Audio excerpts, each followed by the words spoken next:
Anong mensahe ang kailangang marinig ng mga Libra sa period na to? Pwedeng nangyayari na itong magiging reading natin or mangyayari pa lang. Kung hindi man para sa inyo itong magiging reading natin, di baka para sa someone na malapit sa inyo o sa someone na kakilala nyo mismo. Baka may lumabas na gender mamaya, gawin nyo na lang energy. Masculine at feminine energy, pwede rin naman na huwag nyo nang pansinin ang gender. Hindi ko masasabi kung anong magiging reading, kung positive ba o negative. Depende sa kung anong mapipick up kong energy. Walang masama kung papanoorin ang Sun, Moon at Rising sign kasi baka alin man sa mga yan ay mag-resonate na sa sitwasyon nyo. So, meron tayong 4 of Wands, Ace of Cups, 7 of Swords. Ano ba itong 4 of Wands? Wheel of Fortune.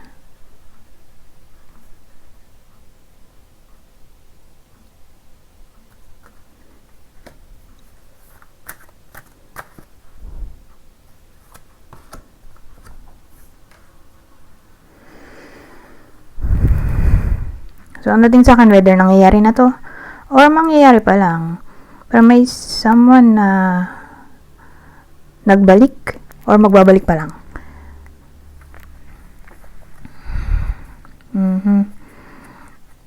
Actually, ito yung someone na gusto pang makausap ng iba sa inyo. Or interesado pa.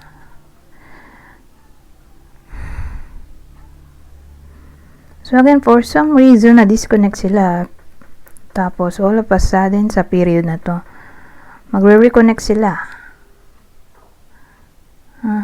Pwede rin naman na itong someone na to ay ginaw sila, niloko.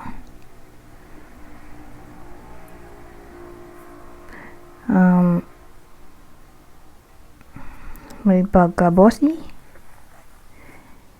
Sneaky. So, sa kabila ng lahat ng mga sinabi ko na negativity, kumbaga, interesado pa rin yung iba sa inyo, sa taong to.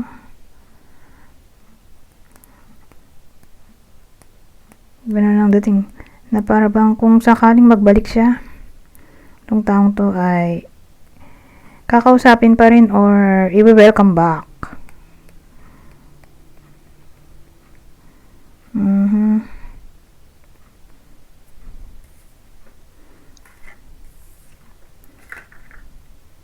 Oh, Ace of Cups pala to. So, ibig sabihin, pag nagbalik yung taong to, mabubuhayan ulit ang iba sa inyo ng feelings sa taong to dahil may ano tayo Ace of Cups. O pwedeng maging sila ulit. Parang may pag-bloom. Magiging blooming ang iba sa inyo. Kasi magiging somewhat in love. Kasi nga nandito tong Ace of Cups natin na pwedeng may kinalaman sa new feelings, new romance, or intimacy, harmony, in a way na mag-reconcile sila or kung di man magdiretso sa reconciliation ay maging in good terms. Tapos, from there, dun, usbong ulit. Feelings. Ngayon, may 7 of Swords tayo. Ano to, 7 of Swords? Ano yan? Pag ba na-inlove ulit yung iba sa inyo sa taong to, mag-cheat ba siya ulit? OMG. Or hindi ba ito hindi na ba talaga magbabago yung taong to? Dito nga yung 7 of Swords na parang nagbabadya na uulit siya ulit sa dati niyang gawi. Pero tingnan natin, i-clarify natin para malaman natin kung positive ba to o negative. tingin ko positive naman yung 7 of Swords natin. O, kasi positive card to, 10 of Pentacles. So, yung combination para sa akin, ang dating,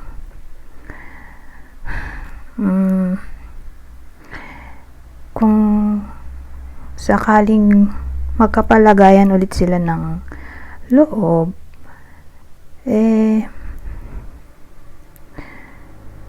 tingin ko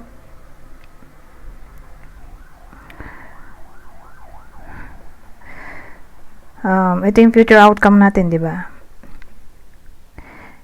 Kung sino man yung nagloko na magbabalik. So, kung ano man yung ginawa niyang kasalanan before, magkakaroon siya ng conscious action na ituwid. Kasi nandito tong 10 of Pentacles. So, yung 7 of Pentacles natin, 7 of Swords natin, magmumukha siyang discernment or awareness na magpakatinunat dahil nandito tong 10 of Pentacles na pwedeng may kinalaman sa loyalty or stability, security, long term.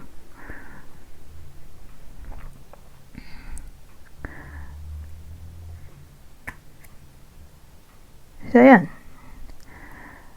Kung bibigyan pa ng chance ang taong to, since nandyan nga yung Ace of Cups, tingin ko matatauhan na siya na magpakatino na for good, or ituwid ang pagkakamali, or baguhin ang sarili, at magstick na sa Libra. So, pag mag-stick, kumbaga, forever na. Dahil nandito nga itong 10 of Pentacles.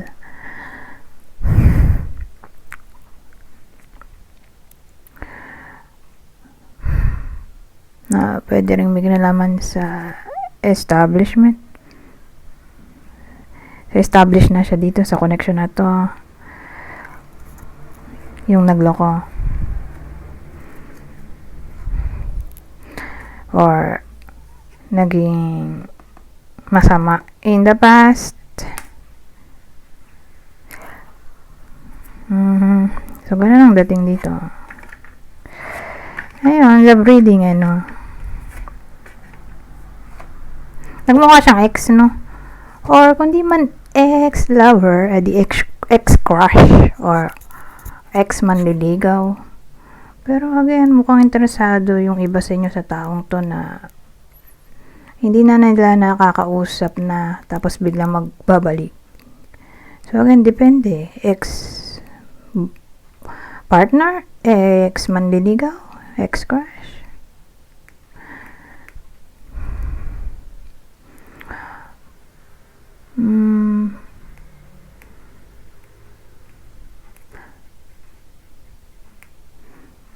Ngayon, dito tayo sa clue. Pero kung ex-crush siya, or ex naman liligaw, teka. Ang future outcome, sabihin natin, ma-realize niya na may future yung connection. Okay. Or pwede rin mag-confess na siya kasi nandun nga yung Ace of Cups. Confess siya ng feelings, tapos kakaroon siya ng awareness regarding future nila. Kumbaga, ma-imagine niya na baka may future potential ang connection na to.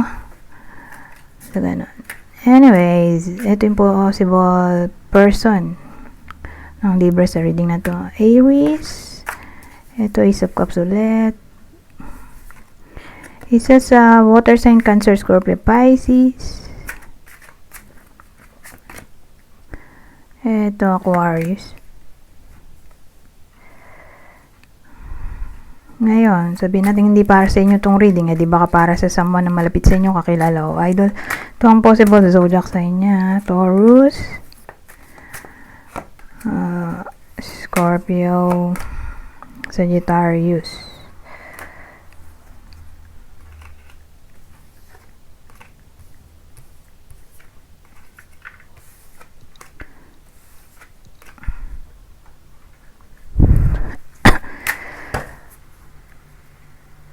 So, dito naman tayo sa susunod.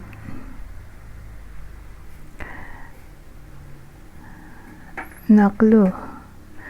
Same instruction. Kung hindi man para sa inyo, itong clue, di baka para sa person nyo, kakilala o idol. Kunin nyo lang yung clue na sa tingin nyo ay fit sa sitwasyon nyo o sa kakilala nyo. So, may beauty mark. So, pag sinabi mong beauty mark, pwedeng taling, nunal, eto hikaw, makeup, magaling mag-makeup, or mahilig mag-makeup. Basta may something sa kanya na nagaganda ng iba sa inyo. Pwede ring scar. May iba na hindi naman nakakapangit yung scar. Let's say si Charlie Puth, 'di ba, yung kilay niya. Kaya ganun na uneven kasi kinagat daw siya ng aso. So akala ng iba style yon, pero ang totoo kinagat daw siya ng aso. So kahit ganun na may kagat siya sa kilay, 'di ba? Hindi naman nakapangit sa kanya. So dahil sa kagat niya sa kilay, naging trademark niya na yun. Parang to beauty mark. So, case to case basis. May iba naglalagay ng fake na nunal like Marilyn Monroe, diba? Wala naman siya talagang nunal. Ilalagyan niya lang ng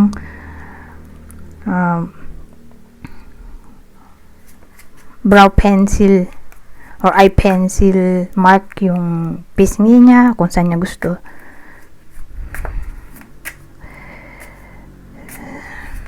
Anyways, ito, elderly. So, may someone na matanda na. Probably 50 pataas.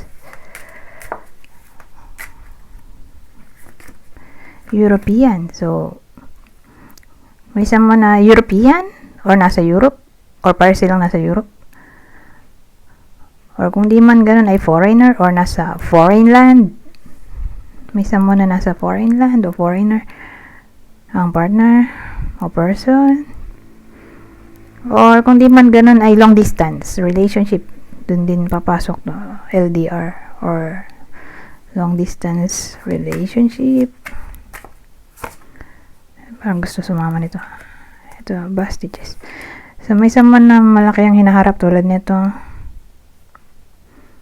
Ito, black clothing. So may clue rin tayo na may someone na mahilig sa black na damit. Or baka uniform to, all black or almost all black.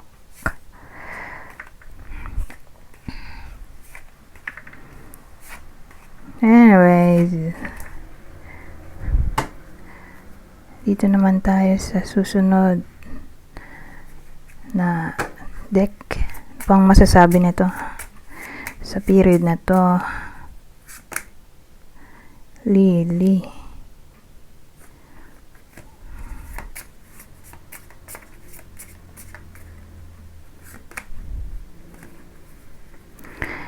So, maraming pwedeng case kung naghahangad ng promotion, pwede naman dito. Kasi nga, case to case basis.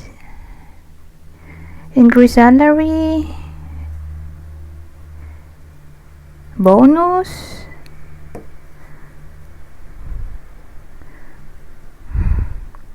tip, o donation dahil sa kanilang galing. Let's say, may iba na tumutugtog. Tapos, so habang tumutugtog siya, choice ng audience kung magdo-donate. So, maraming donation, ganun ang dating. Peace of mind. Peace of mind. Relaxation, vacation.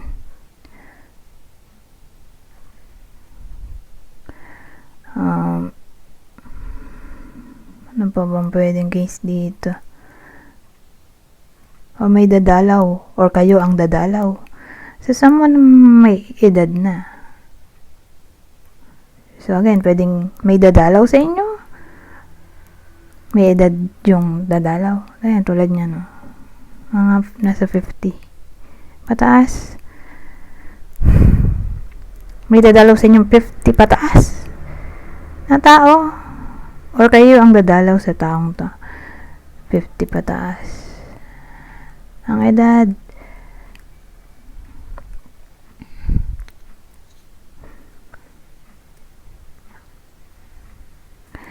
Ngayon, sabihin natin may trabaho ang iba sa inyo. Babait yung employer, boss. All of a sudden, warming yung kanilang aura. In a way na mabait, generous.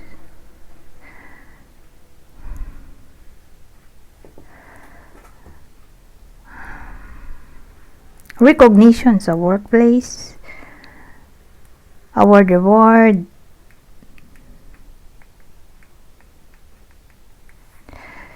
O feeling contented. So, doon papasok din yung peace. Ewan ko, sense of contentment ay posible rin naman. Or all of a sudden, maghahangad ang iba sa inyo na ma-improve ang sarili. Let's say, magsi-seminar, magmamasteral, mag-aaral ulit, case-to-case basis.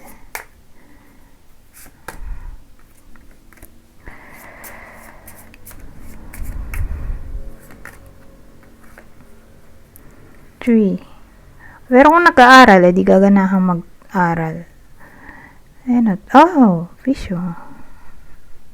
3. Di lalago ang savings sa alikansya or sa bangko.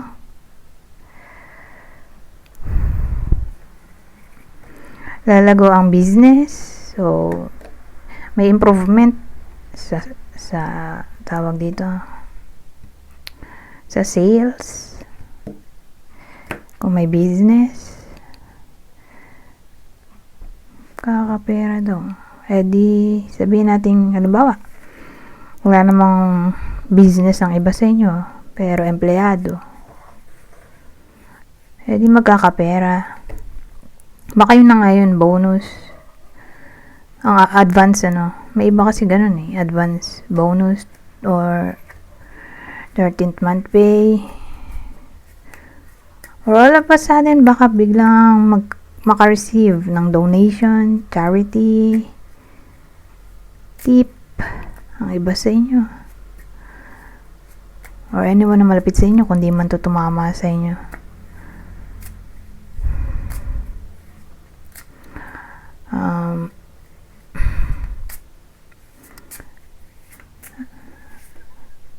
Sabihin natin may sisimulan ang iba sa inyo. Mukha namang may progress na maaaring mangyari sa sisimulan na yon. So, depende kung ano bang sisimulan ng iba sa inyo. Like, paghanap na ibang trabaho or maging business-minded.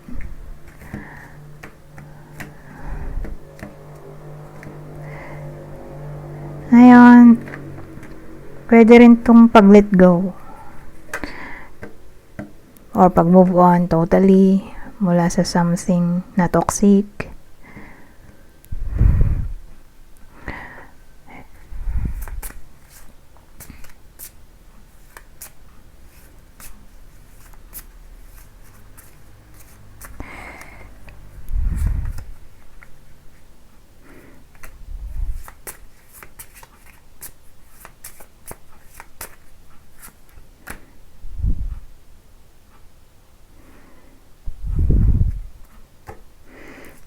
ano to? Wedding. Wedding, engagement. Posible dito. Wedding or engagement party.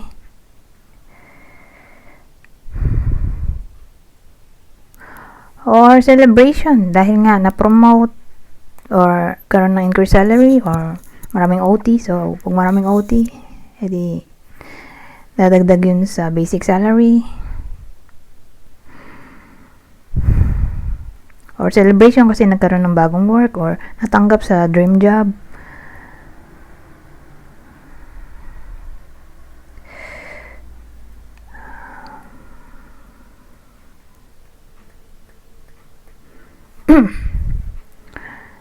So, ano pang pwedeng combination dito?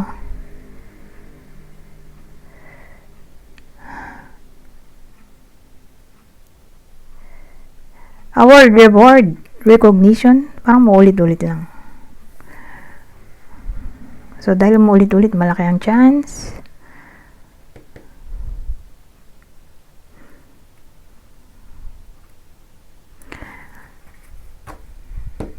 Anyways, dito na tayo sa huling deck.